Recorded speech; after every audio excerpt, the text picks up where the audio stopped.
Hello everyone, welcome to shine India academy. ఈ సెషన్లో AP హైకోర్టుకి సంబంధించి సండే రోజు ఫ్రీ గ్రాండ్ టెస్ట్ పెట్టారు కదా, సో ఆ ఎగ్జామ్ యొక్క ఎక్స్ప్లెనేషన్ చూద్దాం. See the first question. 4 segments in the sentence have been underlined. Identify the one which is not correct. అంటే స్పాటింగ్ ఎర్రర్. ఇచ్చిన సెంటెన్స్ లో ఏ భాగంలో ఎర్రర్ ఉంది అని అడుగుతున్నాడు. చూడండి, సెంటెన్స్ ఏంటి? The mount Everest is the highest peak in the world అని అంటున్నాడు. ఓకే, ఆర్టికల్స్ లో ఎప్పుడైనా సూపర్లేటివ్ వచ్చింది అనుకోండి, హైయెస్ట్ అనేది సూపర్లేటివే కదా, హయ్యర్ అనేది కంపారిటివ్, హైయెస్ట్ అనేది సూపర్లేటివ్.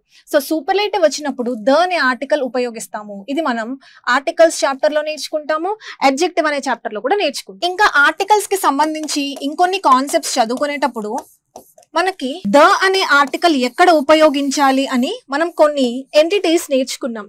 ఫర్ ఎగ్జాంపుల్, డైనాసిటీల పేర్ల ముందు ద అనే ఆర్టికల్ ఉండాలి.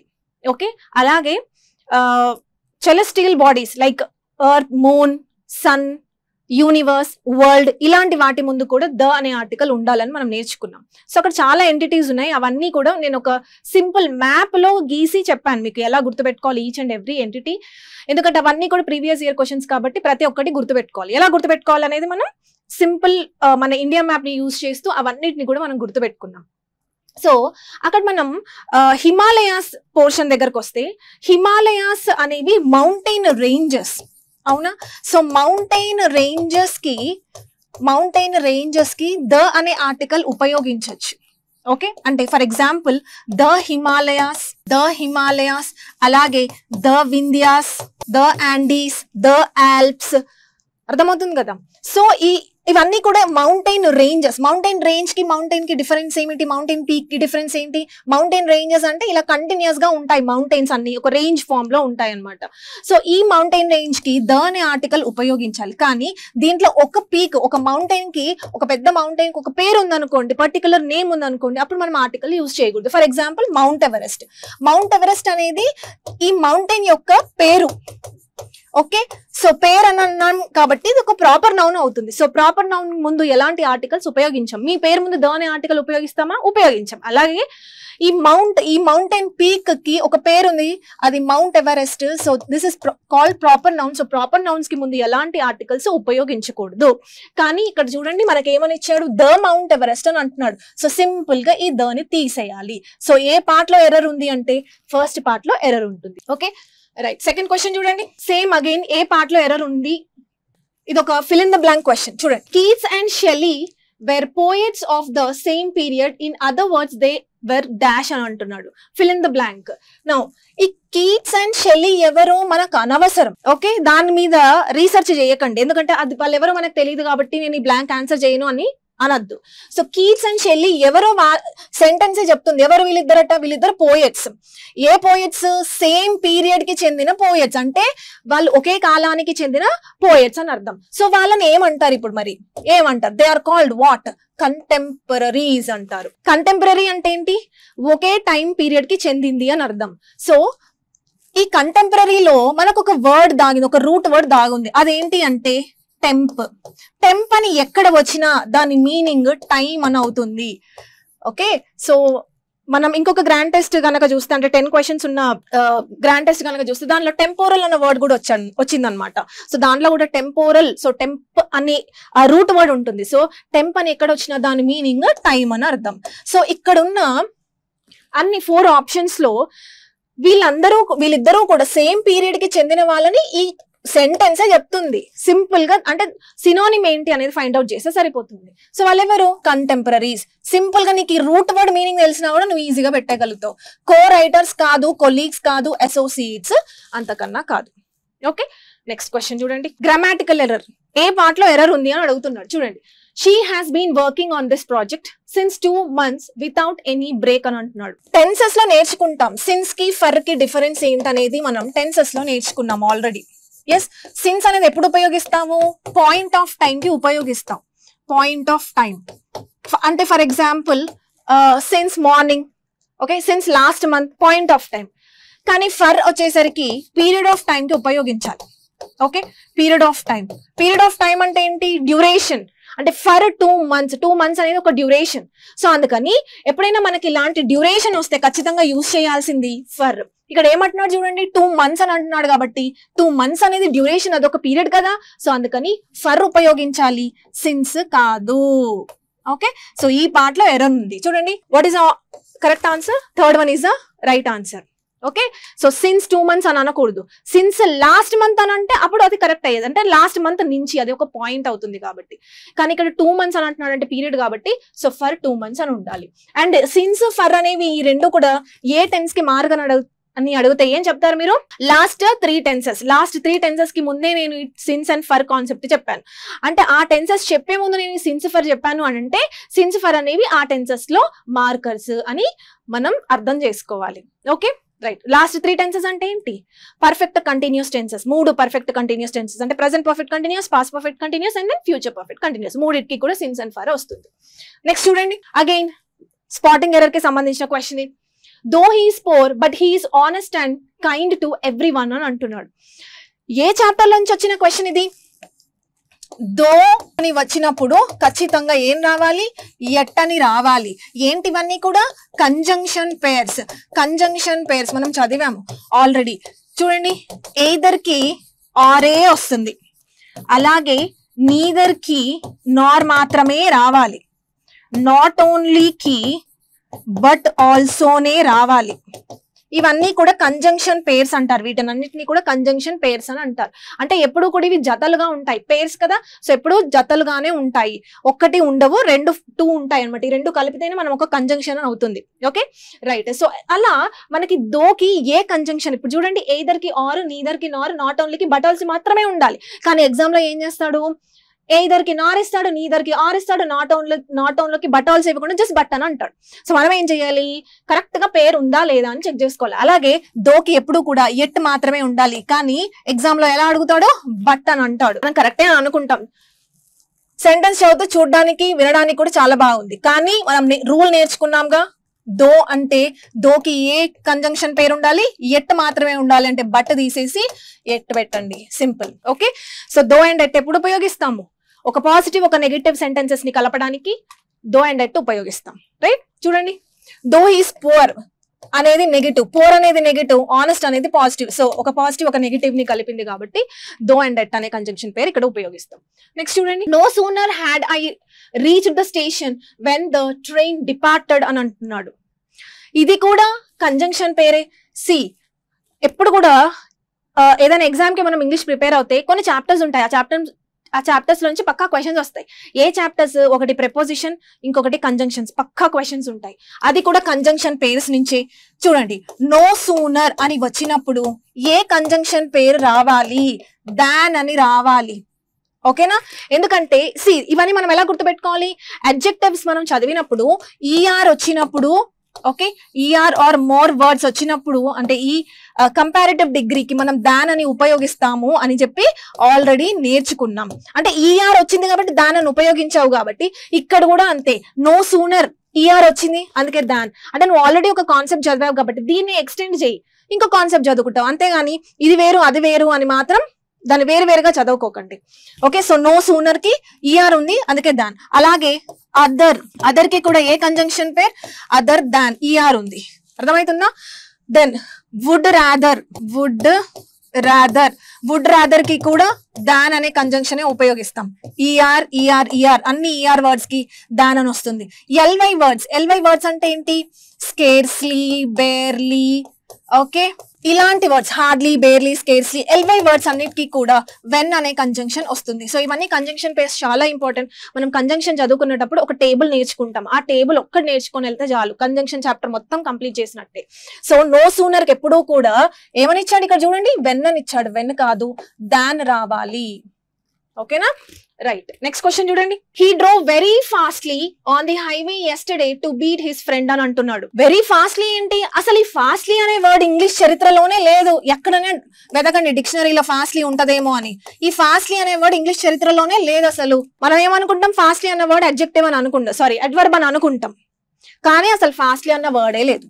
మరి ఏంటి? Fast a adverb as well as adjective రెండిట్లాగా పనిచేస్తుంది. అర్థమవుతుందా? సో ఫాస్ట్లీ అన్న వర్డ్ చరిత్రలో లేదు. గుర్తుపెట్టుకోండి, ఎన్నోసార్లు అడిగాడు ఫాస్ట్లీ. ఎందుకంటే మనం కన్ఫ్యూజ్ అవుతాం. ఫాస్ట్లీ అన్నిటికీ ఎల్వై యాడ్ చేస్తే మనకి అడ్వర్బ్స్ వస్తాయని తెలుసు కదా. సో అందుకే ఫాస్ట్లీ అన్న వర్డ్ ఫాస్ట్ కి ఎల్వై యాడ్ చేస్తాం, అడ్జెక్టివ్. ఫాస్ట్ అనేది అడ్జెక్టివ్. సో అడ్జెక్టివ్ కి ఎల్వై యాడ్ చేస్తే అడ్వర్బ్ వస్తుంది కదా. అదే కాన్సెప్ట్ మనం నేర్చుకున్నాం. సో అందుకే ఎల్వై యాడ్ చేసాం కాబట్టి అడ్వర్బ్ వచ్చిందని అనుకుంటాం. కానీ ఫాస్ట్లీ అనే వర్డ్ అసలు లాంగ్వేజ్ లో లేదు. సింపుల్, ఓన్లీ ఫాస్ట్ అని మాత్రమే అనాలి. సో మరి ఆన్సర్ ఏంటి? Second one is the right answer. Next చూడండి, she told me that she is very tired yesterday after working overtime for 3 consecutive days అని అంటున్నాడు. నౌ సింపుల్ గా చూడండి, ఫస్ట్ అసలు సెంటెన్స్ ఎలా మొదలైంది? టోల్డ్ అని అంటున్నాడుగా. టోల్డ్ అంటే ఏంటి? Past. Yes or no? Yes, past. అంటే ఒక సెంటెన్స్ పాస్ట్ లో నుంచి మొదలైందంటే మొత్తం సెంటెన్స్ కూడా పాస్ట్ లోనే ఉండాలి. సో టోల్డ్ అని అంటున్నాడు. కానీ నేను ఇలా చూసుకుంటూ వస్తాను, నేను మొత్తం చదవను. ఇంకా టోల్డ్ అన్నాడు. ఇక్కడికి వచ్చేసరికి ఏమని ఉంది? ఈజ్ అని ఉంది. కానీ ఇక్కడ మార్కర్ ఉంది ఆల్రెడీ. ఏముంది అక్కడ? ఎస్టర్డే అని అంటున్నాడు. సో ఎస్టర్డే అంటే పాస్ట్ మార్కరేగా. సో పాస్ట్ మార్కర్ అయినప్పుడు నువ్వు సింపుల్ ప్రెసెంట్ లో ఎందుకు రాసావు? ఓకే, సో దాన్ని చేంజ్ చేసి ఏం రాయాలి? వాజ్ రాయాలి. ఎందుకు? ఇప్పుడు చూడండి, దీన్నే ఈ కాన్సెప్ట్ ఏమంటారు? నేను ఆల్రెడీ మీకు ఎక్స్ప్లెయిన్ చేశాను. టెన్స్ కన్సిస్టెన్సీ అంటారు. అంటే టెన్స్ కన్సిస్టెన్సీ అంటే ఏంటి? ఆ సెంటెన్స్ లో ఏదైతే టెన్స్ ఉందో కన్సిస్టెంట్ గా ఉండాలంటే మొత్తం ఒకే టెన్స్ ఫామ్ లో ఉండాలి. సో ఇక్కడ స్టార్ట్ అయింది పాస్ట్ టెన్స్ లో, సెంటెన్స్ స్టార్ట్ అయింది పాస్ట్ టెన్స్ లో, కానీ మధ్యలో ఎక్కడో మనకి సింపుల్ ప్రెసెంట్ ఇచ్చాడు, కానీ అక్కడ మార్కర్ ఇచ్చాడు ఎస్టర్డే అని. సో ఎస్టర్డే అనేది పాస్ట్ మార్కర్ కాబట్టి మొత్తం సెంటెన్స్ అంతా కూడా పాస్ట్ లోనే ఉండాలి. సో వాజ్ అని మార్చుకోవాలి. చూడండి, second one is the right answer. Next చూడండి, either the teacher or the students has compiled the assignment. Now either కి ఏం రావాలి? ఆరే రావాలి. ఉందిగా మరి ఆర్? ఎస్. సో either కి ఆరే ఉంది. మనం ఏమనుకుంటాం? అయిపోయింది ఇంకా రూల్ అని అనుకుంటాం, కానీ కాదు. ఇది ఏ చాప్టర్ లో నుంచి వచ్చిన క్వశ్చన్? సబ్జెక్ట్ వర్బ్ అగ్రిమెంట్ అనే చాప్టర్ నుంచి వస్తుంది. లాస్ట్ లో నేర్చుకుంటాం మనం దీని గురించి. ఓకే, సో ఇక్కడ చూడండి, ఎయిదర్ ఆర్ ఉన్నప్పుడు either or, see here, either or ఇది ఒక కంజంక్షన్ పేరు అని నాకు తెలుసు. ఇప్పుడు ఏంటంటే ఈ ఆర్ కి ముందు ఒక సబ్జెక్ట్ ఉంది, ఆర్ కి తర్వాత ఇంకో సబ్జెక్ట్ ఉంది. అంటే ఇది మొత్తం కలిపి మనకు ఒక సబ్జెక్ట్ అన్నమాట. అర్థమైంది కదా? అదంతా కూడా సబ్జెక్ట్ గురించి మాట్లాడుతున్నాం. సబ్జెక్ట్ తర్వాత వచ్చేది ఏంటి? వర్బ్. మరి ఇప్పుడు ఈ వర్బ్ నేను దేని ప్రకారం తీసుకోవాలి? ఎందుకంటే మనం ఫస్ట్ చాప్టర్ లో నుంచి ఒకటే నేర్చుకుంటాం. ఏంటి? సింగులర్ సబ్జెక్ట్ అయితే సింగులర్ వర్బ్, ప్లూరల్ సబ్జెక్ట్ అయితే ప్లూరల్ వర్బ్ అని నేర్చుకున్నాం కదా. మరి ఇప్పుడు నేను ఈ వర్బ్ నేను ఏం తీసుకోవాలి? సింగులర్ తీసుకోవాలా, ప్లూరల్ తీసుకోవాలా? ఇక్కడ చూడండి, 2 సబ్జెక్ట్స్ ఉన్నాయి. సబ్జెక్ట్ 1 ఉంది, సబ్జెక్ట్ 2 ఉంది. ఇప్పుడు నేను ఏం తీసుకోవాలి అనేది కాన్సెప్ట్. సో ఇలాంటివి either are, neither Nar. Okay, either are, neither Nar, not only but also వచ్చినప్పుడు ఈ వర్బ్ దేని ప్రకారం తీసుకోవాలి అంటే నియరెస్ట్ సబ్జెక్ట్, దానికి దగ్గరగా ఉన్న సబ్జెక్ట్ ని బట్టి వర్బ్ రాసుకోవాలి. Very very important. Okay, so either are, neither Nar, not only but also అన్న కంజంక్షన్ వచ్చినప్పుడు వాటి చూడండి, ఇక్కడ ఒక సబ్జెక్ట్, ఇక్కడ ఒక సబ్జెక్ట్, ఇలాంటి సబ్జెక్ట్స్ ఉన్నప్పుడు, అంటే 2 సబ్జెక్ట్స్ ఉన్నప్పుడు ఏ సబ్జెక్ట్ ప్రకారం వర్బ్ తీసుకోవాలి అని అంటే వర్బ్ కి దగ్గరగా ఉన్న సబ్జెక్ట్ ప్రకారం తీసుకోవాలి.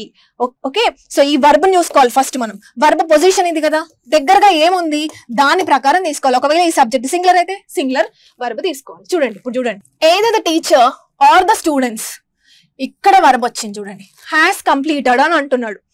ఓకే, సో సబ్జెక్ట్ 1 ఇక్కడ, సబ్జెక్ట్ 2 ఇక్కడ ఉంది, వర్బ్ ఇక్కడ ఉంది. సో ఇప్పుడు నేను దేని ప్రకారం వెళ్ళాలి? పక్కనే ఉన్న సబ్జెక్ట్ అంటే నియరెస్ట్ సబ్జెక్ట్ ఎవరు ఉన్నారు ఇక్కడ? స్టూడెంట్స్. స్టూడెంట్స్ అంటే ఏంటి? ప్లూరల్. సో ప్లూరల్ అయినప్పుడు హ్యాస్ కాదు హ్యావ్ ఉండాలి. ఓకే, సో మరి ఆన్సర్ ఏంటి? Third one is the right answer. Next చూడండి, either of the answers are correct in this case according to the report అని అంటున్నాడు. ఇది కూడా మనకి సబ్జెక్ట్ వర్బ్ అగ్రిమెంట్ కి సంబంధించిన కాన్సెప్టే. కాకపోతే దీని గురించి మనం ప్రనౌన్ అనే చాప్టర్ లో కూడా కొంచెం నేర్చుకుంటాం. అసలు ఈ either of the సబ్జెక్ట్ అన్నప్పుడు ఏమొస్తుంది? అసలు ఈ either అంటే ఏంటి? See, either of the students, either of the teachers, either of the organizations, ఇక్కడ ఏదైనా ఉండదు. ఇలా either of the అంటే దానికి ఏంటి meaning? Okay, either of, neither of ఎప్పుడు ఉపయోగించాలి అనేది కాన్సెప్ట్. ఈదర్ ఆఫ్ ఎప్పుడు ఉపయోగిస్తాము? ఇద్దరిట్లో వీడైనా లేకపోతే వీడైనా. అర్థమైంది కదా? ఇద్దరిట్లో ఎవరో ఒకరు, అంటే ఒక సబ్జెక్టే ఉందని అర్థం. నెక్స్ట్ నీదర్ అంటే ఏంటి? ఇద్దరిట్లో వీడు కాదు వీడు కూడా కాదు. అంటే ఒక్కొక్కరిని మనం సపరేట్ గా చెప్తున్నాం. అంటే ఇక్కడ కూడా మనం ఒక్కరి గురించే మాట్లాడుతున్నాం. అంటే ఎప్పుడైతే ఇలా ఈదర్ ఆఫ్ నీదర్ ఆఫ్ అన్న కాన్సెప్ట్ వస్తే ఖచ్చితంగా మనం ఇక్కడ యూజ్ చేయాల్సిన వర్బ్ కళ్ళు మూసుకొని సింగులర్ తీసుకోవాలి. ఓకే, అంటే ఇక్కడ ఉన్న సబ్జెక్ట్ ఇక్కడ ఉన్న వర్బ్ అనేది ఈ సబ్జెక్ట్ ప్రకారం కాదు తీసుకోవాల్సింది. ఇక్కడ ఉన్న సబ్జెక్ట్ ఎప్పుడు కూడా ప్లూరలే ఉంటది. ఎందుకు ఉంటది చెప్పండి? ఇక్కడ ఏదైతే ఉంటుందో ఇవి ఎప్పుడు కూడా ప్లూరలే. ఈ ప్లూరల్ లో నుంచి ఈదర్ అంటే ఒకడు, ఈ ప్లూరల్ లో నుంచి వీడు కాదు అని చెప్తున్నాం. అంటే ఇది ఒక గ్రూప్ అన్నమాట. సో గ్రూప్ అన్నప్పుడు ఎప్పుడూ కూడా ప్లూరలే ఉండాలి. అర్థమైంది కదా? సో ఈదర్ అనేది ఒక పాజిటివ్ వర్డ్, నీదర్ అనేది నెగటివ్ వర్డ్. ఇదంతా కూడా నేను ప్రొనౌన్ లో ఎక్స్ప్లెయిన్ చేశాను. Okay right. సో ఈ ఈదర్ ఆఫ్ నీదర్ ఆఫ్ అని వచ్చినప్పుడు కళ్ళు మూసుకొని బ్లైండ్ గా, ఓకే, పక్కన ఏముంది ఏం చూడొద్దు, వర్బ్ సింగులర్ గా ఉందా లేదా అని చెక్ చేసుకోవాలి సింపుల్ గా. సో అందుకని ఏముండాలి మరి? Either of the answers are కాదు ఈజ్ అని ఉపయోగించాలి. Okay, so second one is the right answer. Next చూడండి, if I was you I would not trust that man so easily అంటున్నాడు. ఏ చాప్టర్ లో నుంచి వచ్చిన క్వశ్చన్ ఇది? కండిషనల్ సెంటెన్సెస్ నుంచి వచ్చింది. ఎందుకు? సెంటెన్స్ ఇఫ్ నుంచి స్టార్ట్ అయింది. If you work hard you will get good marks. If అంటే కండిషన్. ఓకే, సో ఇఫ్ తో స్టార్ట్ అయిన అన్ని సెంటెన్సెస్ ని కండిషనల్ సెంటెన్సెస్ అంటారు. మరి ఇప్పుడు ఇచ్చిన sentence A type of conditional sentence? మనకి 4 టైప్స్ ఉంటాయి. ఓకే, ఆ కాన్సెప్ట్ కనుక చూస్తే, కండిషనల్స్ అనే చాప్టర్ చూస్తే 4 టైప్స్ ఆఫ్ కండిషనల్ సెంటెన్సెస్ ఉంటాయి. ఇప్పుడు ఇచ్చిన sentence A type of condition లోకి వస్తుంది? పాస్ట్. ఓకే, సెకండ్ కండిషనల్ యొక్క కాన్సెప్ట్ ఇది. ఏం కాన్సెప్ట్? ఒకవేళ నేను నువ్వైతే, నేను బర్డ్ అయితే, నేను క్వీన్ ఇంగ్లాండ్ అయితే, నేను ప్రైమ్ మినిస్టర్ అయితే, ఇమాజినరీ కేసెస్ నుంచి వచ్చిన కాన్సెప్ట్ ఇది. ఇమాజినరీ కేసెస్, నేను బర్డ్ ఎప్పుడూ అవ్వలేను, నువ్వు ఎప్పుడు అవ్వలేను, నేను ప్రైమ్ మినిస్టర్ కూడా అవ్వలేను. అంటే ఇవన్నీ జస్ట్ మనం ఊహించుకుంటాం అంతే. అర్థమవుతుంది కదా? సో ఇలా ఇమాజినరీ అంటే నేను నువ్వైతే, నేను పక్షి అయితే అని అన్నప్పుడు వాజ్ ఎప్పుడూ రాదు, వర్ మాత్రమే వస్తుంది. Very very important. Okay, so if I were you అని ఉపయోగించాలి. ఓకే, ఒకవేళ ఇక్కడ హీ ఉందనుకోండి, ఇఫ్ హీ వర్ యూ అనే ఉపయోగించాలి. యాక్చువల్ గా హీ అనేది సింగులర్ కదా, సో సింగులర్ కి వాజ్ ఉపయోగిస్తాం. కానీ ఇది ఇమాజినరీ ఇక్కడ ఏ సబ్జెక్ట్ అయినా ఉండను, అనవసరం. కానీ వర్బ్ మాత్రం ఎప్పుడు కూడా వర్ అని మాత్రమే ఉండాలి. ఓకే, ఇమాజినరీ కేస్ ఇది. రైట్, సో మన ఆన్సర్ ఏంటి? First one. నెక్స్ట్ చూడండి, the introduction of tea and coffee and such other beverages have not been without some effect అని అంటున్నాడు. Now see the introduction of tea and coffee. Now what is the subject here? దీనిలో subject ఏంటి? Tea and కాఫీయా? కాదు, దీని యొక్క introduction. అంటే ఇది మన సబ్జెక్ట్, ఇది మన రియల్ సబ్జెక్ట్, దీని గురించి మనం మాట్లాడుతున్నాం. ఓకే, చూడండి, the introduction of the tea and coffee and such other beverages have అని అంటున్నాడు. చూడండి, ఇక్కడ నుంచి ఇక్కడికి అంతా కూడా మొత్తం సబ్జెక్టే అయింది. సో సబ్జెక్ట్ తర్వాత వర్బ్ ఇక్కడ వచ్చింది. మీకు అంతగా డౌట్ వస్తే మీరు ఏం చేయాలి? ఫస్ట్ సెంటెన్స్ లో వర్బ్ ని వెతుక్కోండి. ఎక్కడ ఉంది వర్బ్? ఇదిగోండి వర్బ్. అంటే ఈ వర్బ్ ముందు ఉన్నది అంతా ఏంటి? సబ్జెక్టే. మరి ఇంత పెద్ద సబ్జెక్ట్ అంటే ఎస్, కాబట్టి దాంట్లో రియల్ సబ్జెక్ట్ అనేది కేవలం ఇంట్రొడక్షన్ మాత్రమే. ఇంట్రొడక్షన్ ఎవరి introduction? Tea, coffee, other beverages యొక్క ఇంట్రొడక్షన్. ఓకే రైట్, సో ఇది మన సబ్జెక్ట్. ఇంట్రొడక్షన్ అనేది సింగులర్ కదా, ఎస్ ఆర్ నో? సో అందుకని హ్యావ్ కాదు, ఏముండాలి? హ్యాస్ ఉండాలి. మరి ఆన్సర్ ఏంటి? Third one is your right answer. Next చూడండి, she is more taller than her elder sister. ఏ చాప్టర్ నుంచి వచ్చిన క్వశ్చన్ ఇది? అడ్జెక్టివ్ అనే చాప్టర్ నుంచి వచ్చింది. ఓకే, నౌ ఎంతమంది ఉన్నారు ఇక్కడ? 2 ఉన్నారు. She and her elder sister. 2 ఉన్నప్పుడు ఏ డిగ్రీ ఆఫ్ కంపారిజన్ తీసుకోవాలి? Second, that is comparative degree. So comparative degrees ఎప్పుడు కూడా ఈఆర్ గానీ లేదా మోర్ తో ఎండ్ అవుతాయి. అండ్ దెన్ దీనికి వచ్చే కంజంక్షన్ దాన్ అనేది ఉంటుంది. అర్థమవుతుంది కదా?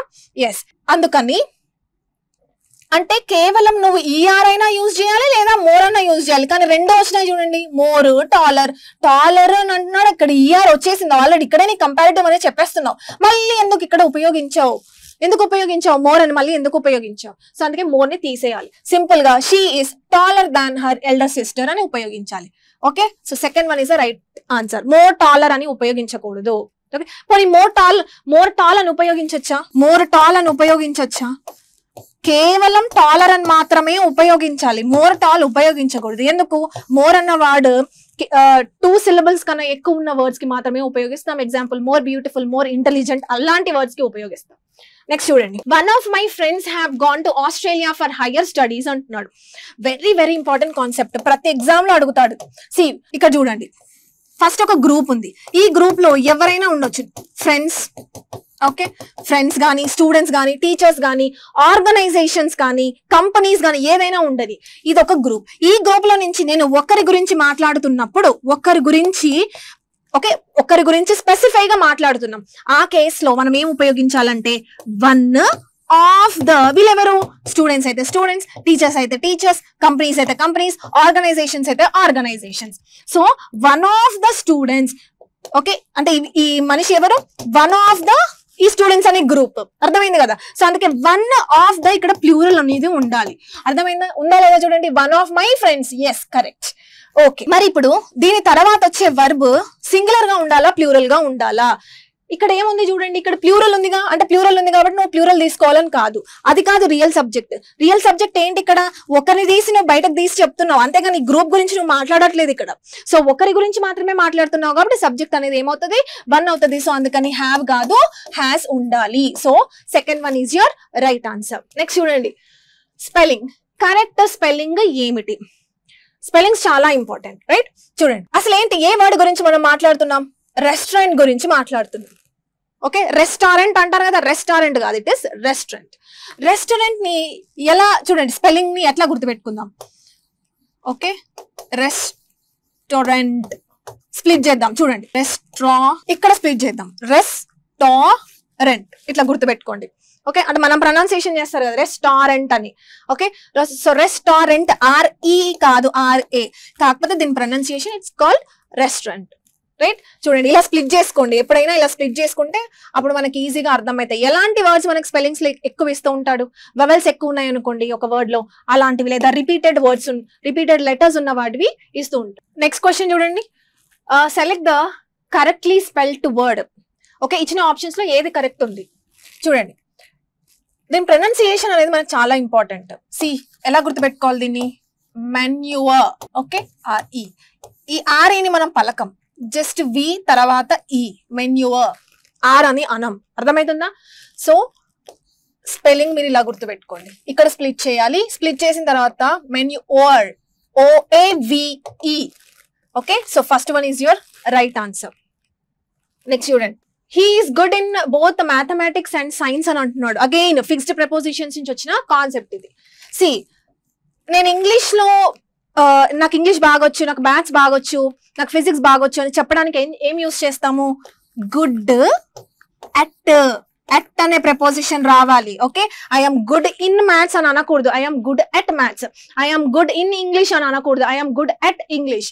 I'm good at both mathematics and science ani anali. So second one is your right answer. Next again one more fixed prepositions nunchi ochina concept chudandi, all of us are devoted dash one another అని అంటున్నాడు. So devoted అని ఎప్పుడు వచ్చినా కూడా devoted to అని use చేయాలంటే devoted కి ఎప్పుడు కూడా టు అనే ప్రపోజిషన్ ఉపయోగిస్తాము. Okay, devoted to, dedicated to, okay, committed to, married to, వీటన్నిటికీ టు అనే ప్రపోజిషన్ వస్తుంది. Engaged to, married to is very very important. I'm married with my husband కాదు, I'm married to my husband అని చెప్పాలి. లేదా Sita is married with Ram కాదు, Sita is married to Ram. Okay, so answer ఏంటి, fourth one is your right answer. Brought dash to prevent certain abuses అని అంటున్నాడు. Okay, now see ఏం question ఇది, ఫ్రేజల్ వర్బ్స్ కి సంబంధించిన క్వశ్చన్. ఫ్రేజల్ వర్బ్స్, ఓకేనా, అంటే వర్బ్ తర్వాత ఏ ప్రపోజిషన్ వస్తుంది దాన్ని ఫ్రేజల్ వర్బ్స్ అని అంటారు. నౌ బ్రింగ్, బ్రాట్ అంటే నథింగ్ బట్ బ్రింగ్ ఏ. ఓకేనా, so bring in, bring about, bring of, లేకపోతే బ్రింగ్ డౌనా అనేది క్వశ్చన్. సి బ్రింగ్ ఇన్ ఎప్పుడు ఉపయోగిస్తామంటే ఏదైనా ఒక లాని మనం ఇంట్రడ్యూస్ చేస్తే దాన్ని బ్రింగ్ ఇన్ అని అంటారు. సో చూడండి, బ్రింగ్ ఇన్ అంటే ఏంటి, to introduce a law. Okay, right. Next bring about అంటే ఏంటి, ఏదైనా ఒక పని అయ్యేలా చూస్తామే దాన్ని బ్రింగ్ అబౌట్ అని అంటారు. So to make something happen, ఒక పని అయ్యేలా చూడ్డాన్ని బ్రింగ్ అబౌట్ అని అంటారు. నెక్స్ట్ బ్రింగ్ ఆఫ్ అంటే ఏమిటి? బ్రింగ్ ఆఫ్ అంటే ఒక డిఫికల్ట్ సిచ్యువేషన్ ని నువ్వు సక్సెస్ అయ్యేలా చేసావు, దాన్ని మనం బ్రింగ్ ఆఫ్ అని అంటారు. Okay, succeed in doing something difficult, bring of అని అంటారు. ఓకేనా, something difficult. Next bring down అంటే ఏంటి? ఇది ఇంపార్టెంట్ మనకి. బ్రింగ్ డౌన్ అంటే ఏంటి? బ్రింగ్ డౌన్ అంటే ఒకరిని నువ్వు చాలా వాళ్ళ యొక్క పవర్ ని నువ్వు తగ్గించావు, వాళ్ళ యొక్క పరువుని నువ్వు తీసేసావు, వాళ్ళని డిఫీట్ చేసేసావు. సో బ్రింగ్ డౌన్ అంటే ఏంటి? To lesson somebody's power or to defeat. Very very important. So ఇప్పుడు మరి దేని గురించి మాట్లాడుతుంది? This practice was dash to prevent certain abuses. కొన్ని అబ్యూజెస్ ని ప్రివెంట్ చేయడానికి ఈ ప్రాక్టీస్ ని తీసుకొచ్చారు. ఇప్పుడు చెప్పండి ఏంటి ఆన్సర్? ఇంట్రడ్యూస్ చేశారు, ఈ ప్రాక్టీస్ ని ఇంట్రడ్యూస్ చేశారు. సో ఆన్సర్ ఏం రావాలి? బ్రింగ్ ఇన్ అని రావాలి. ఇలాంటి క్వశ్చన్స్ మనం ఎప్పుడు చేస్తామంటే ఫ్రేజల్ వర్బ్స్ యొక్క మీనింగ్స్ తెలిస్తే గానీ మనం ఆన్సర్ చేయలేం. ఇవేంటి అసలు? ఈ టైప్ ఆఫ్ సెంటెన్సెస్ ఏంటి? ఈ టైప్ ఆఫ్ క్వశ్చన్స్ ఏంటి? ఇక్కడ మనకి 4 types ఆఫ్ సెంటెన్సెస్ ఇచ్చారు కదా. పారాజంబుల్స్ ఇవన్నీ కాదు, పారాజంబుల్స్ కాదు. చూడండి ఆప్షన్స్ చూడండి, ABCD అని అంటున్నాడు. అంటే ఇచ్చిన 4 sentences లో 3 sentences లాజికల్ గా ఉన్నాయి, అంటే కోహరెంట్ పారాగ్రాఫ్ అవుతుంది. కానీ అందులో ఉన్న ఒక సెంటెన్స్ ఆ పారాగ్రాఫ్ కి అసలు సంబంధమే లేదు. ఆ సెంటెన్సెస్ ని మనం కనుక్కోవాలి. అర్థమైంది కదా? జనరల్ గా పారాజంబుల్స్ లో ఏం జరుగుతుంది? పారాజంబుల్స్ లో ఇచ్చిన 4 sentences ని జంబుల్ చేసి ఉంటారు, వాటిని మనం కరెక్ట్ ఆర్డర్ లో పెట్టాలి. అది పారాజంబుల్స్ ఆర్ సెంటెన్స్ రీఅరేంజ్మెంట్ అంటారు. కానీ ఈ టైప్ ఆఫ్ క్వశ్చన్స్ ఏంటంటే వాళ్ళు 4 sentences ఇస్తారు, కానీ 3 sentences మాత్రమే కరెక్ట్ పారాగ్రాఫ్ అవుతుంది. ఒక సెంటెన్స్ అసలు ఆ పారాగ్రాఫ్ కి సంబంధం లేకుండా ఉంటది. ఆ సెంటెన్స్ ని మనం కనుక్కోవాలి. చూడండి ఫస్ట్ సెంటెన్స్ చూడండి. Renewable energy sources like solar and wind are gaining popularity worldwide అని అంటున్నాడు. సో ఏ సెంటెన్స్ లో ఫస్ట్ సెంటెన్స్ దేని గురించి మాట్లాడుతున్నాము? రెన్యూబుల్ ఎనర్జీ సోర్సెస్ గురించి మాట్లాడుతున్నారు, అది కూడా సోలార్, విండ్. నెక్స్ట్ బి చూడండి. Fossil fuels such as coal and oil contribute significantly to pollution. Okay, దానికి సంబంధమా కాదా అనేది కాసేపు పక్కన పెట్టి నెక్స్ట్ చూడండి. Many countries are investing in building nuclear power plants. Yes, ఇక్కడ చూడండి న్యూక్లియర్ పవర్ ప్లాంట్స్ అనేది ఈ రెన్యూవబుల్ ఎనర్జీ సోర్స్, అంటే దానికి సంబంధించిందా? రెన్యూవబుల్ ఎనర్జీకి సంబంధించిందా? కాదు. న్యూక్లియర్ పవర్ ప్లాంట్స్ అనేది నాన్ రెన్యూవబుల్ ఎనర్జీకి సంబంధించింది. సో ఆన్సర్ మనకి ఏమవుతుంది? సిఏ అవుతుంది. ఇక్కడ చూడండి మళ్ళీ సోలార్ ప్యానెల్స్ అని అంటాడంటే ఇక్కడ మనకు సోలార్ అని గురించి మాట్లాడాడు కాబట్టి ఈ పారాగ్రాఫ్ కి సంబంధించిన క్వశ్చనే. మరి బి ఏంటి అంటే చూడండి, ఫాసిల్ ఈ కోల్ ఆయిల్ వల్ల పొల్యూషన్ ఉంది కాబట్టి రెన్యూబుల్ ఎనర్జీ సోర్సెస్ ఉపయోగించాలి. అందుకని ఈ సెంటెన్స్ అనేది ఆ పారాగ్రాఫ్ కి సంబంధించింది. మరి ఏది సంబంధం కాదు అంటే ఈ సెంటెన్స్ పారాగ్రాఫ్ కి రిలేట్ అవ్వట్లేదు. ఓకే, సో ఇక్కడ న్యూక్లియర్ పవర్ ప్లాంట్స్ వచ్చింది కాబట్టి only based on that concept you can eliminate it, right? So C is your right answer. Next చూడండి one more question in the same type. First చూడండి, recycling helps reduce the amount of waste sent to landfills. దేని గురించి మాట్లాడుతున్నాం ఇక్కడ? Recycling గురించి మాట్లాడుతున్నాడు. Okay, many animals hibernate during the winter months to conserve energy అని అంటున్నాడు. ఎవరి గురించి ఇక్కడ మాట్లాడేది? యానిమల్స్ హైబర్నేట్ అవుతుంది. హైబర్నేట్ అంటే ఏంటి? రెస్ట్ తీసుకుంటాయి, ఇన్యాక్టివ్ స్టేజ్ లోకి వెళ్ళిపోతాయి. Okay, right. Governments are promoting awareness campaign about recycling. Again recycling అంటే దీనికి సంబంధించిందే కదా. ఓకే, నౌ డి చూడండి. రీసైక్లింగ్ కన్సర్వ్స్ అయిపోయింది. రీసైక్లింగ్ అంటే ఈ మూడు కూడా ఒక పారాగ్రాఫ్ అనేది ఫామ్ అవ్వగలుగుతుంది. కానీ బి చూడండి, అసలు బి దేనికి సంబంధం? ఇక్కడ మనం యానిమల్స్ హైబర్నేషన్ గురించి మాట్లాడుతున్నాం. So B is your right answer. Okay, so second one is your right answer. Next చూడండి. As a driver swerved violently at the turning, the wheel came off as it was already dash అని అంటారు. స్వేర్వ్డ్ అంటే ఏమిటి? ఇప్పుడు vehicle ని మనం same direction లో వెళ్తూ ఉంటాం, స్పీడ్ గా వెళ్తూ ఉంటాం. టర్నింగ్ రాగానే ఏం చేసేస్తాము? సడన్ గా టర్న్ చేస్తాం, దాన్ని స్వేర్వ్డ్ అని అంటారు. Okay so the wheel came off as it was already. ఎందుకు వచ్చేసింది? అలా టర్న్ చేస్తూ ఉండే క్రమంలో వీల్ అనేది బయటకు వచ్చిందంటే ఎందుకు వస్తుంది? లూజ్ ఉంటే వస్తుంది. సో ఆన్సర్ ఏంటి? LOOSC అని అనాలి. నౌ వాట్ ఈస్ ఇది చాలా ఇంపార్టెంట్ మనకి. చూడండి, LOOSC ఏంటంటే నాట్ టైట్ గా లేదు, అది లూజ్ గా ఉంది. లూజ్ ప్యాంట్స్ అని అంటూ ఉంటారు కదా. ఎస్. నెక్స్ట్ చూడండి, లాస్. నౌ లాస్ అంటే ఏంటి? లాస్ అంటే ప్రాఫిట్ అండ్ లాస్ తెలుసుగా. సో లాస్ అనేది వర్బ్, నష్టం. ఓకే, మరి ఇప్పుడు ఇదేంటి అంటే చూడండి, లూజ్, లాస్ట్ ఈ రెండు కూడా verb.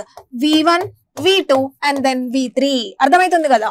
So they will lose me అంటే వీళ్ళ తర్వాత V1 రావాలి మోడల్స్ తర్వాత. సో లూజ్ అని వచ్చింది. They lost me, they have lost me. అర్థమవుతుంది కదా. సో ఈ మూడు కూడా వర్బ్స్ కి సంబంధించింది. లాస్ అనేది నౌన్, లూజ్ అనేది అడ్జెక్టివ్. ఓకే, లూజ్ అనేది adjective or you can verb లా కూడా పనిచేస్తుంది ఇది, depending upon the sentence. So not tight అని అర్థం. ఓకే, మరి ఇప్పుడు ఇక్కడ ఆన్సర్ ఏంటి? Third one is your right answer. Next చూడండి, some verbs need a dash to convey the full meaning అని అంటున్నాడు. ఓకే, కొన్ని వర్డ్స్ పూర్తిగా మీనింగ్ చెప్పడానికంట ఇంకేదో కావాలంట. ఏం కావాలి? Now C is your right answer. Now we need to know the difference between complement IMENT and complement LEMENT. Okay, so ఇక్కడ చూస్తే ఇక్కడ కాంప్లిమెంట్ లో ఐ వచ్చింది, ఈ కాంప్లిమెంట్ లో ఈ అని వచ్చింది అనమాట. Pronunciation is same, spellings are different. So compliment అంటే ఏంటి? కాంప్లిమెంట్ అంటే విష్ లేదా విషస్ లేదా ప్రేజ్, మెచ్చుకోవడం. ఓకే, ఎట్లా గుర్తుపెట్టుకోవాలి? విష్ లో ఐ ఉంది, కాంప్లిమెంట్ లో ఐ ఉంది. ఆల్రెడీ చెప్పాను, ఎన్నోసార్లు ఇవి రిపీట్ అయినాయి, అందుకని ప్రతి ఎగ్జామ్ లో నేను ఇది ఇస్తున్నాను. నెక్స్ట్ చూడండి, కాంప్లిమెంట్ అంటే ఏంటి? ఒకటి గుర్తుపెట్టుకుంటే మరొకటి గుర్తుపెట్టుకోవాల్సిన అవసరం లేదు. కాంప్లిమెంట్ అంటే అడిషన్ అని అర్థం. కాంప్లిమెంటరీ గూడ్స్ అని వినుంటారు మీరు. ఓకే, ఎకానమీలో వస్తుంది మనకి కాంప్లిమెంటరీ గూడ్స్ అని. అంటే ఇప్పుడు కారు కొనుక్కుంటే డీజిల్ ఆర్ పెట్రోల్ ఖచ్చితంగా కొనాల్సిందే. ఓకే, రైస్ తింటామంటే రైస్ తో పాటు కర్రీ కూడా తినాల్సిందే. అంటే ఒకటి మనం పర్చేస్ చేసుకుంటే ఇంకోటి కూడా మనం పర్చేస్ చేసుకోవాల్సిందే. ఒకటి కన్జ్యూమ్ చేస్తే ఇంకొకటి మరొకటి కూడా కన్జ్యూమ్ చేయాల్సిందే. అంటే ఒకటి తీసుకుంటే మరొకటి ఖచ్చితంగా తీసుకోవాలి. అది కాంప్లిమెంట్ అని అంటారు. సో ఇక్కడ చూడండి, ఇప్పుడు ఫుల్ మీనింగ్ కావాలంటే నాకు ఇంకేదో కావాలంటే ఇంకొక అడిషన్ ఆర్ ఇంకేదైనా అడిటివ్ వర్డ్స్ కావాలి మనకి. సో అందుకని ఏం రావాలి ఆన్సర్? ఇక్కడ నీడ్ ఏ కాంప్లిమెంట్ అని అనాలి. అర్థమవుతుంది కదా. కాంపోనెంట్ అంటే ఎలిమెంట్స్ ఆర్ పార్ట్స్ అని అర్థం. సో ఇది కాదు మన ఆన్సర్. కాంప్లిమెంట్ అంటే ఇందా చెప్పాను కదా, విష్ అని చెప్పి. Complimentary again same as complimentary. So second one is your right answer. Next చూడండి, ఓకే, ఏం అడిగాడు? సినోనిమ్ అడిగాడు, రైట్? సినోనిమ్ అంటే సేమ్ మీనింగ్. నౌ వర్డ్ ఏంటి? కార్డియల్ అన్నాడు కదా. నౌ ఇప్పుడు ఏం చేయాలంటే కార్డియల్ అంటే ఏంటో తెలుసుకోవాలి ఫస్ట్. ఆ తర్వాత నేను దాని యొక్క సేమ్ మీనింగ్ ఎక్కడ ఉంది అనేది కనుక్కుంటావు. ఎస్, ఇక్కడ చూడండి, CORD. యాక్చువల్లీ వర్డ్ అందరికీ తెలిసిందే, బట్ స్టిల్ ఇక్కడ నేను ఒక రూట్ వర్డ్ ఎక్స్ప్లెయిన్ చేయాలనుకుంటున్నాను. కార్డ్ అంటే హార్ట్ అని అర్థం. హార్ట్ యాక్చువల్ గా కార్డియో అంటే హార్ట్ కదా. కార్డియో అంటే హార్ట్, కానీ CORD అన్నా కూడా హార్టే. ఓకేనా, హార్ట్ మనసుకి దగ్గరగా అని అర్థం. ఇది ఒక రూట్ వర్డ్. ఇప్పుడు ఈ రూట్ వర్డ్ నుంచి మనకు 3 words, very very important words derive చేస్తాం. ఒకటి ఏంటంటే cordially. Okay, cordially or cordial. Second one is concord. Third one is discord. Very very important words. Concord is also again called as accord. ఓకేనా, 4 words నేర్చుకుంటున్నారు మీరు ఇక్కడ, very important. చూడండి, first cordially అంటే ఏంటి? కార్డ్ అని ఉందా లేదా? ఇక్కడ ఉంది. కార్డ్ అంటే ఏంటి? హార్ట్, అంటే మన హార్ట్ కి దగ్గరగా. అంటే ఏంటి? కార్డియల్లీ అంటే హార్ట్ఫుల్లీ ఆర్ హార్ట్లీ. ఓకేనా, నౌ సీ హియర్. ఎక్కడ చూసారు మీరు ఈ కార్డియల్లీ? ఇన్విటేషన్ కార్డ్స్ లో ఫస్ట్ లైన్ ఉంటది, we cordially invite you to our auspicious wedding అని అంటారు, వినుంటాం మనం. సో కార్డియల్లీ అంటే హార్ట్ఫుల్లీ లేదా హార్ట్. ఎవరిని మనం ఇన్వైట్ చేస్తాము? మన ఫ్రెండ్స్ ని కదా ఎక్కువగా ఇన్వైట్ చేసేది, అంటే మనకి మనసుకు దగ్గరగా ఉన్న వాళ్ళు. సో కార్డియల్లీ అంటే హార్ట్లీ. కార్డియల్ రిలేషన్స్ అని విన్నారా మీరు? న్యూస్ పేపర్స్ లో వస్తూ ఉంటది. కార్డియల్ రిలేషన్స్ అంటే ఇద్దరి మధ్యలో మంచి రిలేషన్స్ ఉన్నాయి, గొడవలు ఏమి లేవు, ఫ్రెండ్లీ రిలేషన్స్ అనేవి ఉన్నాయి. సో ఆన్సర్ ఏమైతే సినోనిమ్ అడిగాడు కాబట్టి friendly will be the right answer. Affectionate అంటే ఏంటి? లవ్. జనరస్ అంటే ఏమిటి? జనరస్ అన్నా కైండ్ అన్నా ఒక్కటే, అంటే హెల్ప్ఫుల్ అని అర్థం. ఓకే, సో ఆన్సర్ ఏమైతుంది 3 అవుతుంది. నెక్స్ట్ ఇక్కడ కాన్కర్డ్ అంటే ఏంటి? ఇక్కడ కాన్ అంటే టుగెదర్ అని, అంటే హార్ట్ కి దగ్గరగా, అంటే కాన్కర్డ్ ఆర్ అకార్డ్ అంటే అగ్రిమెంట్. మన హార్ట్ కి దగ్గర అయితేనే మనం అగ్రి అవుతాము. సో కాన్కర్డ్ అన్న అకార్డ్ అన్న అగ్రిమెంట్. నౌ డిస్ అనేది negative prefix, dissatisfaction, satisfaction and dissatisfaction negative prefix. So ఇది డిస్అగ్రిమెంట్ అవుతుంది. మన హార్ట్ దాన్ని అగ్రీ చేయట్లేదు, సో అందుకే డిస్అగ్రీ చేస్తుంది అని అర్థం. వెరీ వెరీ ఇంపార్టెంట్ వర్డ్స్ ఇవన్నీ. నెక్స్ట్ చూడండి, ఆస్ట్రసైజ్ అంటే ఏంటి? ఆస్ట్రసైజ్ అంటే remove someone from a group. Remove someone from a group. From a group అంటే వెలేయడం. ఒక గ్రూప్ లో నుంచి వాడిని బయటకు పంపించేయడం, వెలేయడం. సో వెలేయడాన్ని ఆస్ట్రసైజ్ అని అంటారు. మనకి ఏం కావాలి ఇప్పుడు? సినోనిమ్ కావాలి, సేమ్ మీనింగ్ కావాలి. నౌ ఆన్సర్ ఏంటి? ఎక్స్పెల్. ఎక్స్పెల్ అన్నా కూడా రిమూవే కదా. Yes. Now what is excavate? Excavate అంటే ఏంటి? ఎక్స్కవేట్ అంటే మన హిస్టరీలో చదువుతాం, digging. Okay, dig the earth. ఎందుకు? ఆంథ్రోపాలజీ, తవ్వకాలు అంటారు కదా. ఎస్. సో ఎక్స్కవేట్ అంటే డిగ్ ఎర్త్. నెక్స్ట్ ఎవాక్యువేట్ అంటే ఏంటి? ఎవాక్యువేట్ అంటే move people to safer place. ఒక ప్లేస్ లో ఎర్త్ క్వేక్ వచ్చే సూచనలు కనిపించాయి అనుకోండి, ముందే తెలుస్తుంది. సో తెలిసినప్పుడు ఆ ప్రదేశంలో ఉన్న పీపుల్ ని మనం ఏం చేస్తాం? వేరే ప్రదేశానికి, సేఫ్ ప్లేస్ కి పంపించేస్తాం. దాన్ని ఎవాక్యువేట్ అని అంటారు. ఓకే, సో మరి ఎక్స్ట్రాడైట్ అంటే ఏంటి? ఎక్స్ట్రాడైట్ అంటే ఇప్పుడు సపోజ్ ఒక అక్యూజ్డ్ పర్సన్, ఓకే, ఒక అక్యూజ్డ్ పర్సన్ కానీ ఒక గిల్టీ పర్సన్ అంటే నేరం చేసిన వాడు, ఒక గిల్టీ పర్సన్ ని ఒక ప్లేస్ నుంచి మరొక ప్లేస్ కి పంపించేస్తున్నాం. అంటే ఏంటి? ఇప్పుడు సపోజ్ మన కంట్రీలో ఒక పర్సన్ వాడు తప్పు చేస్తాడు, వాడు జైల్లో ఉన్నాడు. ఓకే, సేమ్ వాడి పైన ఇంకొక అక్విజిషన్ వచ్చింది, అంటే వాడు ఇంకొక నేరం ఎక్కడో చేశాడంట. సో మనం ఏం చేయాలి? ఆ పర్సన్ ని మీరు మాకు అప్పగించండి అని అంటారు. సో అప్పుడు ఒక కోర్ట్ నుంచి మరొక కోర్ట్ కి, లేదా ఒక స్టేట్ నుంచి మరొక స్టేట్ కి పంపించామనుకోండి, దాన్ని ఎక్స్ట్రాడైట్ అని అంటారు. ఓకే, సో ఇక్కడ మనకి ఇంపార్టెంట్ వర్డ్స్ ఏంటి అంటే ఆస్ట్రసైజ్ అనేది చాలా చాలా important, and then evacuate and excavate కూడా మనకి ఇంపార్టెంట్ వర్డ్స్. చాలా సార్లు అడిగాడు, రిపీట్ అయిన క్వశ్చన్స్ అవన్నీ. నెక్స్ట్ చూడండి, యాంటనిమ్స్. యాంటనిమ్స్ ఏంటి? Opposite meanings. దేనికి? ఏ వర్డ్ కి? ప్రొఫౌండ్ అంటే ఏంటి? ప్రొఫౌండ్ అంటే డీప్ అని అర్థం. డీప్. ఓకే, ప్రొఫౌండ్ అంటే డీప్. డీప్ ఇన్ థాట్స్ కానీ, లేకపోతే డీప్ ఇన్ ప్రొసీజర్స్ కానీ ప్రొఫౌండ్ అని అంటారు. నౌ ఇప్పుడు దీని యొక్క యాంటనిమ్ కావాలి మనకి. యాంటనిమ్ కావాలంటే ఏంటి? సి, ప్రొఫౌండ్ అంటే డెప్త్, డీప్ అని అన్నాను. ఇప్పుడు నాకు యాంటనిమ్ కావాలంటే ఏంటి? పైన, superficial. So first one is your right answer. Okay, నా ఇక్కడ చూడండి, ఇంటెన్స్ అనేది ప్రొఫౌండ్ కి సినోనిమ్ అవుతుంది. ఓకేనా? ఇంటెన్స్ అంటే ఏంటి? చాలా డెప్త్ అని అర్థం. అందుకని ప్రొఫౌండ్, ఇంటెన్స్ రెండు కూడా సినోనిమ్ అవుతుంది. హిడెన్ అంటే ఏంటి? దాగి ఉండడం, అసలు ఈ కాన్సెప్టే కాదు. అబ్స్క్యూర్ అంటే ఏంటి? అన్క్లియర్ అని అర్థం. అన్క్లియర్. ఓకే, అబ్స్క్యూర్ అన్న వర్డ్ కూడా మనకి చాలా ఇంపార్టెంట్. ఎన్నో క్వశ్చన్ ఎగ్జామ్స్ లో అడిగిన క్వశ్చన్ ఇది. నెక్స్ట్ చూడండి, అగైన్ యాంటనిమ్ అడిగాడు. గ్రీవ్ అంటే ఏంటి? గ్రీవ్ అంటే బాధపడడం. ఓకేనా? గ్రీవ్ లేదా గ్రీఫ్ అని అంటారు. Sad, feeling sad. Okay, feeling sad.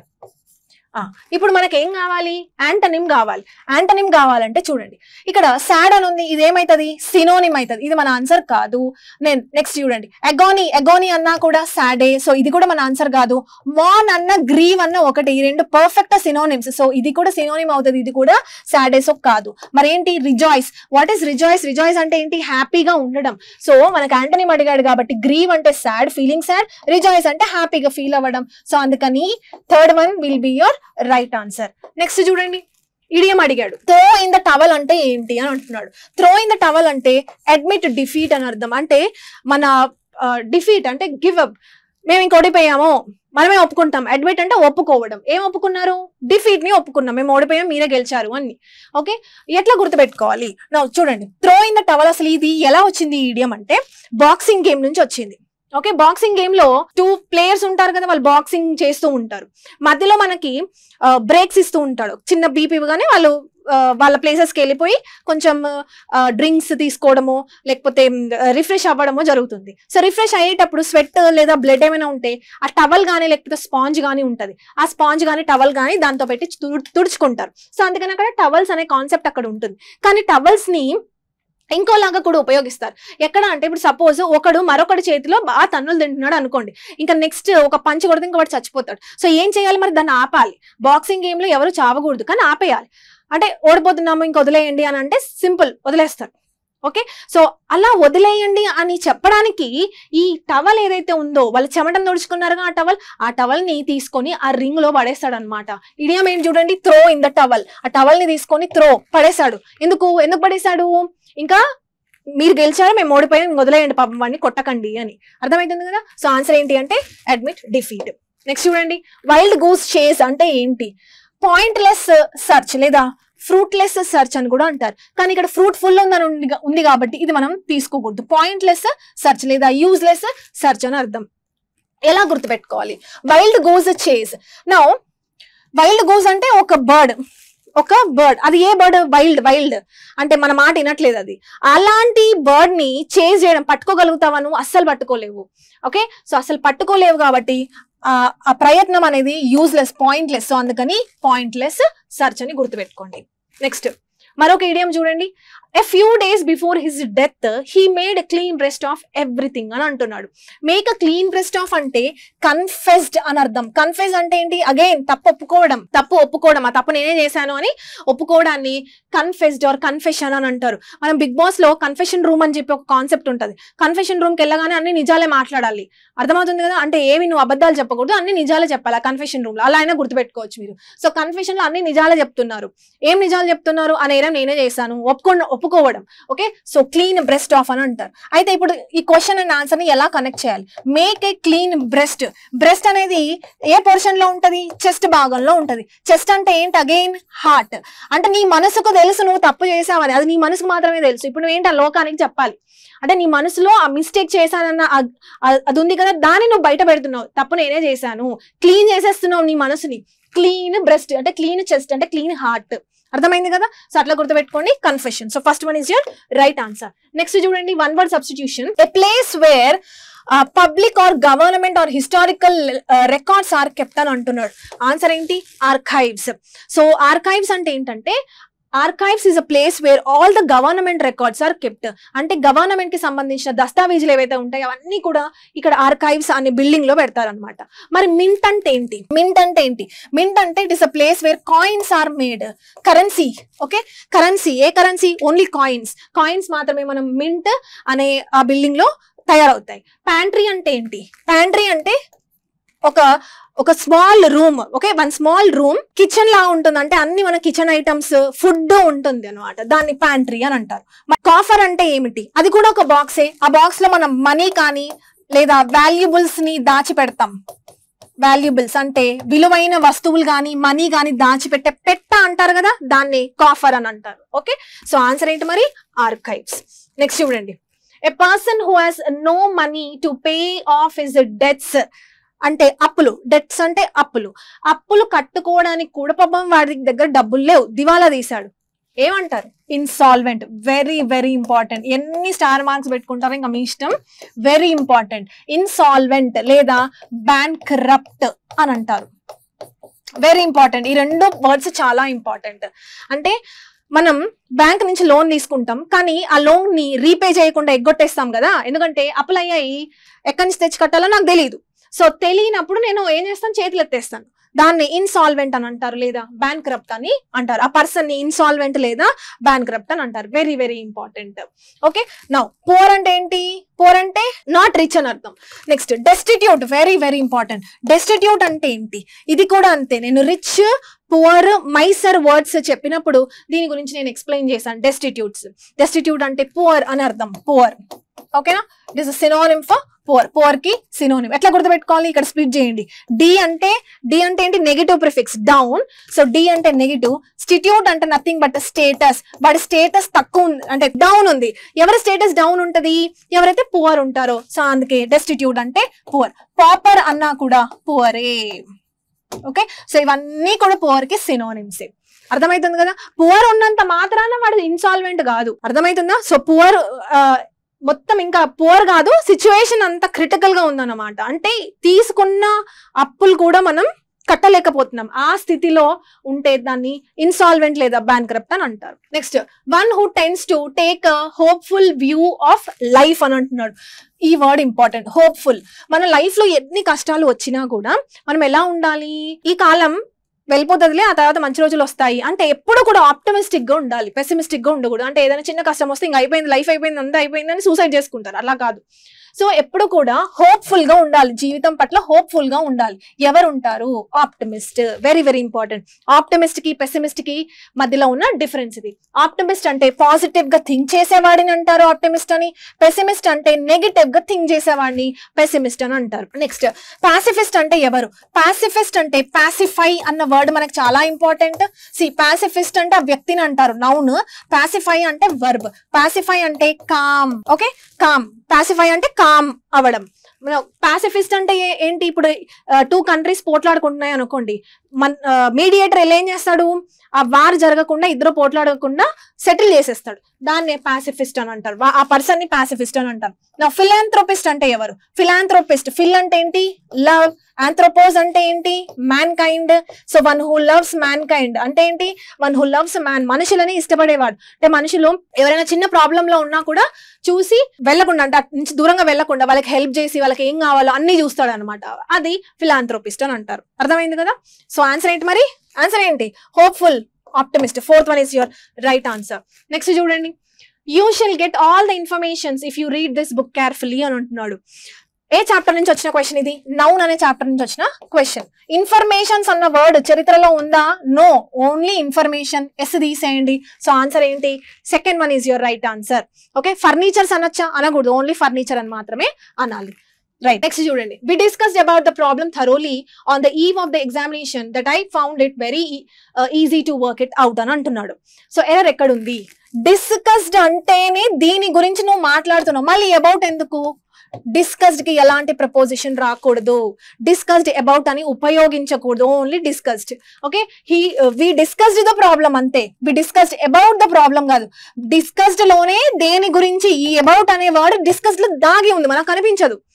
అర్థమైందా? సో అంతేగాని డిస్కస్డ్ తర్వాత అబౌట్ అని ఉపయోగించకండి. We discussed the problem. Okay, we discussed the problem అనాలి, we discussed about the problem అని అనకూడదు. So first one is your right answer. ఏ chapter question? Preposition chapter. Next, Africa is the 2nd largest continent. Africa is కరెక్టే.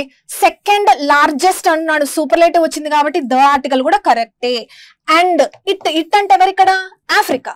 Contain అని అంటున్నాడు, contain కాదు, contains అని ఉండాలి. ఎందుకు? ఇట్ అనేది ఏమిటి? సింగులర్. సో అందుకే సింగులర్ వర్బ్ ఉండాలి, అంటే కంటైన్స్ ఉండాలి. మరి ఆన్సర్ ఏమవుతుంది?